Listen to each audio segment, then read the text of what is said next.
Hi, and welcome back to Tamar's Tarot and Oracle channel.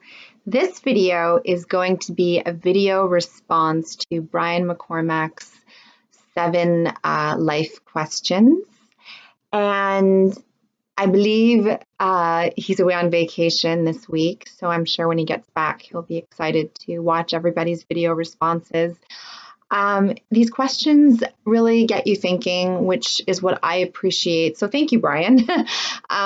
I don't do enough of that inner work, journaling and that. I get a bit, not that I find it daunting, I enjoy writing, but I need to push myself to do it more often. And this is certainly one way of helping me do that. It's encouraging me, and I like that. So thank you very much. Now, I don't have a whole ton of time, so I'm only going to address the first 4 questions in this particular video, and then I will be making a follow-up video, hopefully in the next day or two, to address the last 3 questions, making 7. And yeah, so I hope that everyone enjoys. I mean, it can get quite personal, and I know you mentioned, you share what you're comfortable sharing. And I'm a pretty open person, so, thought I'd just go all in. And I have made some notes in my journal. So yeah, and I've also incorporated a tarot deck of mine that I love, and I did it by sort of meditating on the question and the answer that I provided and sort of seeing what energy comes up around that. So that's sort of what I did as a little, added bonus to answering these questions. So the first question, and I apologize if I've left out some wording in that, but I just sort of jotted it down. The top 5 very favorite things that I love to do. And I love this question because, these are things that I think about quite often and things that I wish I could utilize more in my line of work. And things that, unfortunately you're not always able to. And I mean, if you can do what you love, that's incredible. Not a whole lot of us can and do. So, but I'm getting sidetracked. So this is in no particular order. It's not like the most important to least it, because you'll see that my answers, it's just sort of how it came out, and I just jotted them down as I, thought of them. So for the first first thing that I love to do, or one of my top 5 favorite things to do, is be creative. If I am not being creative in some shape or form, I feel like I'm dying inside. I need to feel inspired. I need to have a creative outlet. I need to be able to express myself. I'm a fairly communicative person. I always joke and say, well, maybe it's because I'm on the cusp of, Taurus and Gemini, and Gemini is a really communicative air sign. But it's true. Like, I really do need to, even if it's just talking to myself, I mean, I just need to get it out there. And sometimes I'm saying it to someone else, not so much for them to listen, just for me to say the words. If any of you have ever done that, I'm sure there are lots of us out there that have and do, and you know what I mean then. So yeah, being creative. So that involves writing, maybe not journaling so much, because I need improvement there. I don't know why. Journaling feels more like a chore, like homework. Why? Why? I love, writing, right. So I started a blog page. I have neglected it. I need to get back to it. I do, the link is attached to my below section in my description box. And I do enjoy writing. I am not a fast, the thoughts don't free flow. And that's what I need to work on. My thoughts get stuck, but I think I'm a pretty decent writer, and I think I have a lot of potential, and it's something that I really need to work on.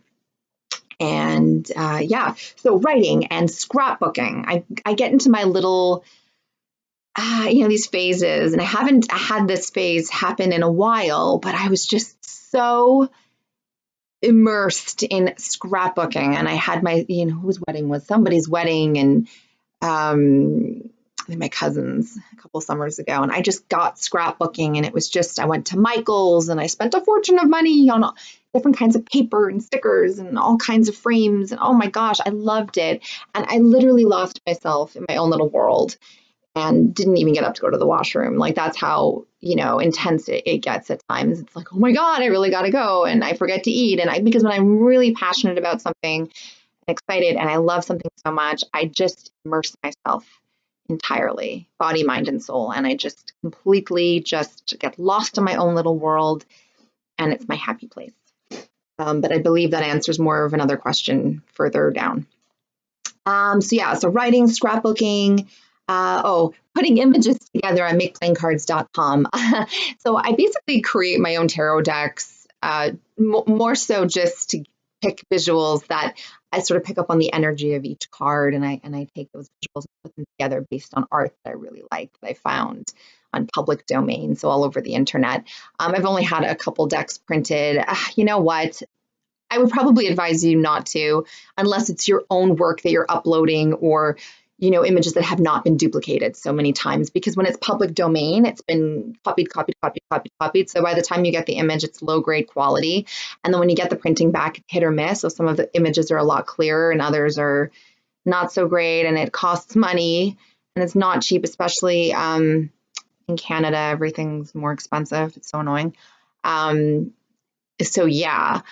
And it does come out a little bit dark, I find, the printing. So, and I haven't learned my lesson yet. I keep doing it. But just to put the images together, it's a really great exercise to bond with your decks and to even familiarize yourself that much more with each meaning of each and every card. So that's something that I do like at night. I'm just sort of like half asleep, my laptop resting on my desk because it's so lightweight, which is great. It's one of the reasons why I got it.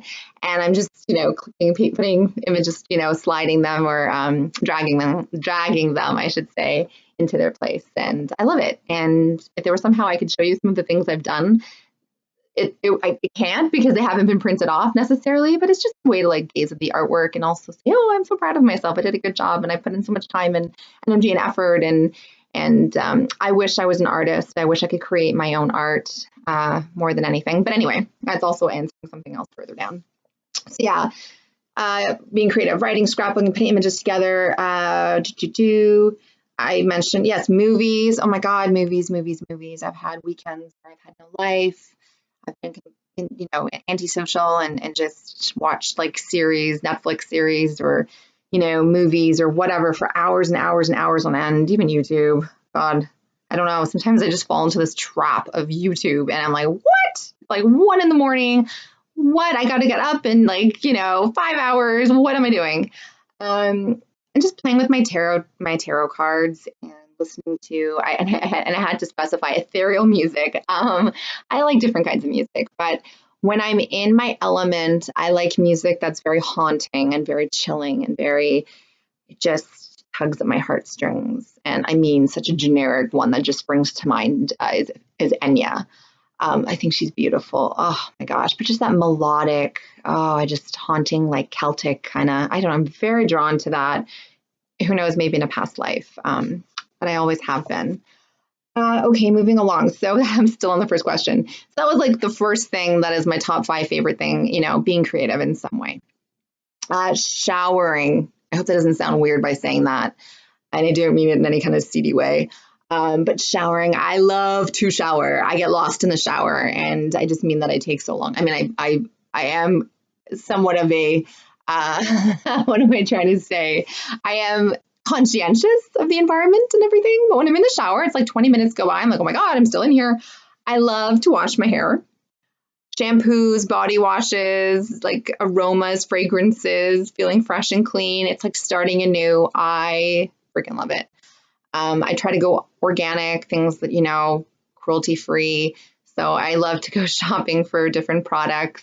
It's not always, it's hit or miss. So it's not always a hit, but I certainly love it now. I'm using this amazing coconut water shampoo by Renpure. Anyway, it's a family owned and it's all organic and good.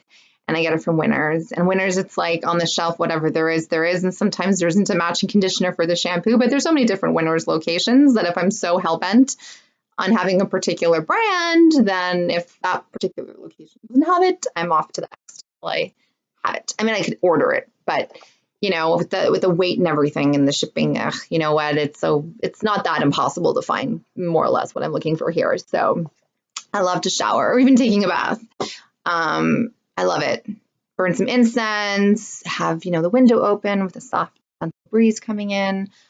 Oh, it's just, I love the therapeutic aspect of it, put in your essential oils and all that kind of thing. And I love cleansing. It's like purging. I think it's like, in a way, it's purging your soul. It's just, especially after a long day and you're just feeling really grungy, and it's just nice to, it's very nice. So, okay. This one's funny because it comes after the one I just mentioned, my bed. And again, I don't mean that in any kind of way, right? But I love my bed. So just being in my bed, it's comfortable. I feel safe. I don't have to move. Everything that I have and need and want, I can surround myself with, and I'm in my bed. So I'm very happy. Yeah. I think I've mentioned 3 things now. So moving along, getting on to my 4th, entertaining children. I work with children, and I've worked with children in a whole bunch of different capacities for a whole bunch of different years. I'm in my 30s now, so I've worked with children for as long as I was legally allowed to. So what I mean by that is, I think I was 12 and I took the babysitting course and I got a certificate for that. And ever since then, I've just been working with kids. Even if it wasn't consistently, whether I was a camp counselor or a tutor or a shadow working with, one-on-one with children with special needs, daycare teacher, did I mention tutor? Anyway, whatever, just different things. But I love teaching kids.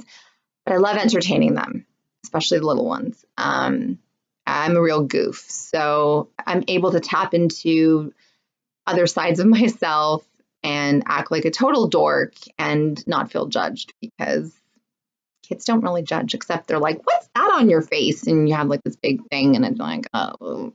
But other than that, I mean, no, they're great. And yeah, so that is one of my top 5 favorite things to do, is entertaining kids. I just find it very rewarding, and I think I'm pretty good at it. And yeah. So my last top 5 favorite thing, and by no means does it mean that it comes in at number 5, but being surrounded by my loved ones, especially my mom. My mom is my sounding board.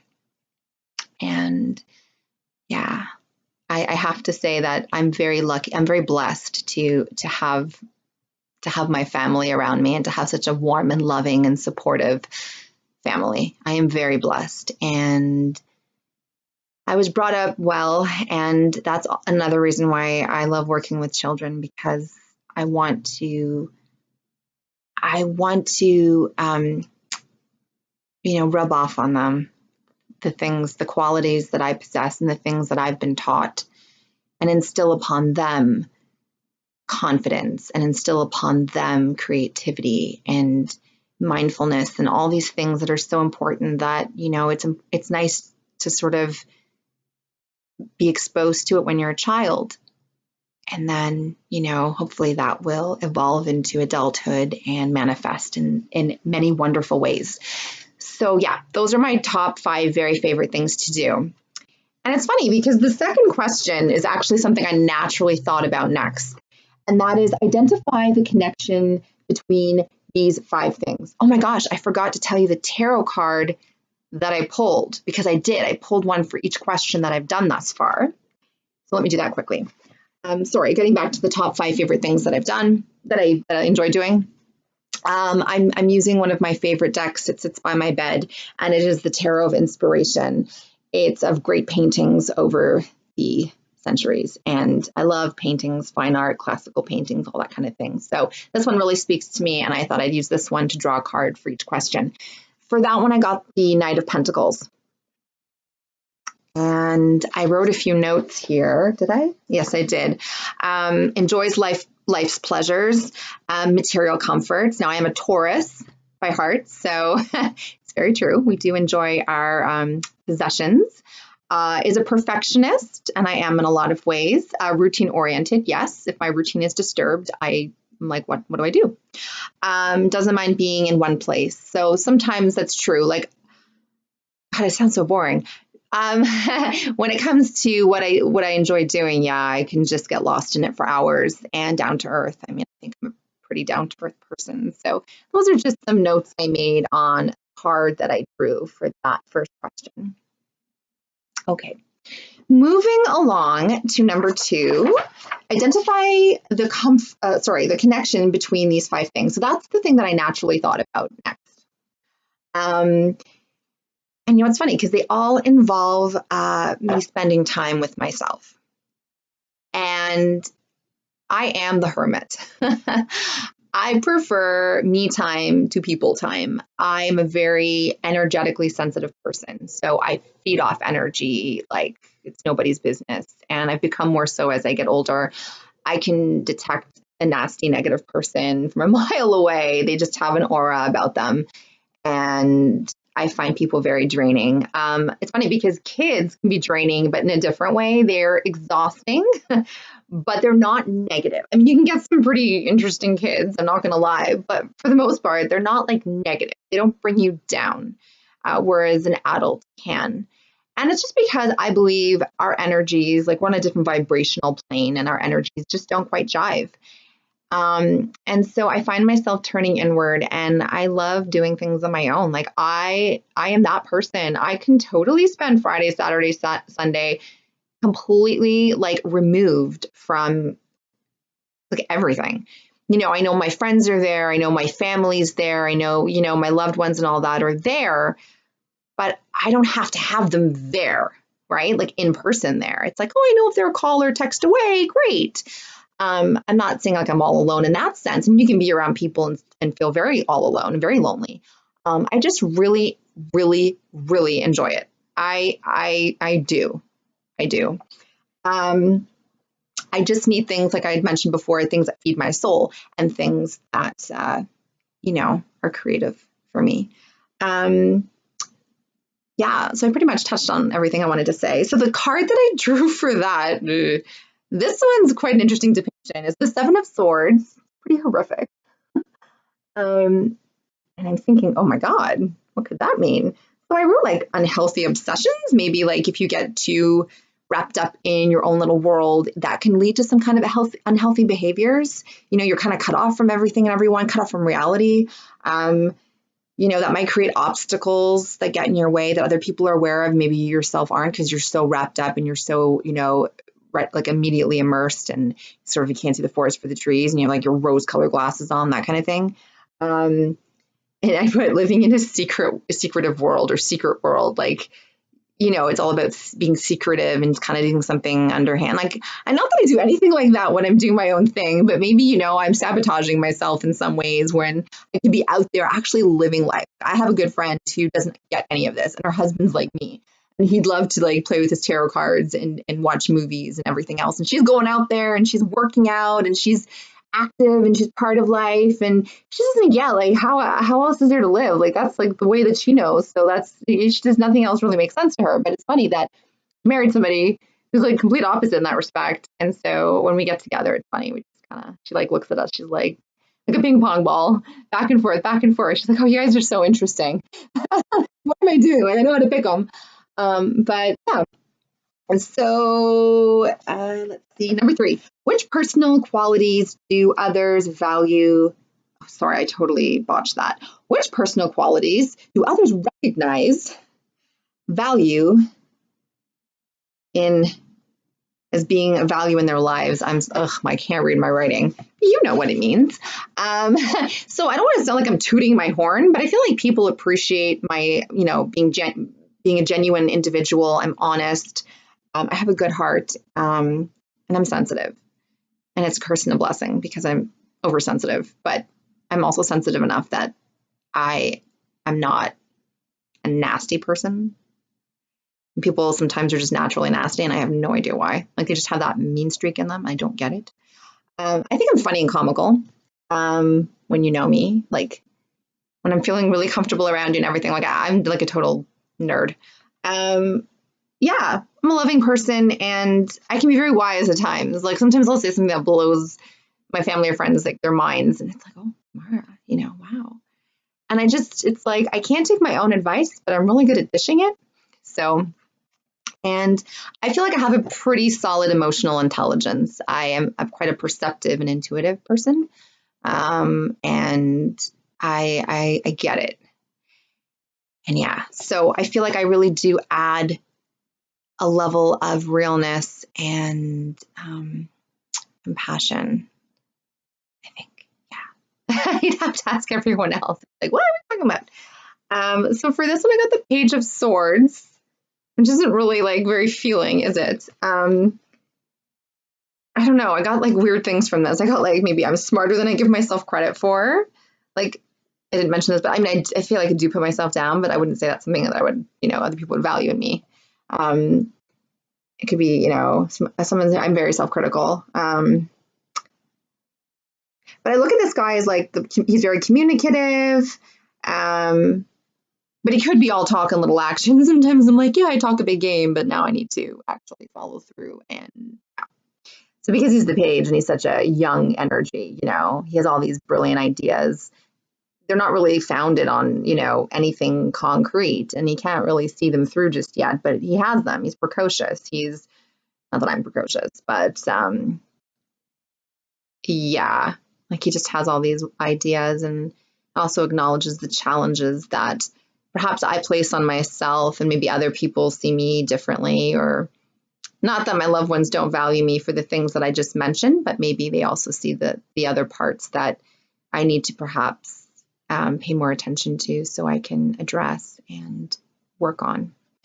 And then mental strife, like I forget where I was going. Yeah, mental strife. So I just sort of it's coming forward to tell me that I have this mindset of how I view myself. And because it's a question about how others value me, or what things that I possess are of value in other people's lives, I feel like, they may see all these great things, but I myself don't see them as they do. And so maybe I'm just spouting them out off like as if it's off a grocery list, but they actually believe it. And whereas I'm not sure I always do, and it's coming forth and it's maybe telling me that there is some mental anguish and this and that, and things that I need to kind of, fine tune, tweak on, because, I need to see myself as my loved ones do. And they are always praising me and building me up and everything. And it's really nice to have that support, as I said.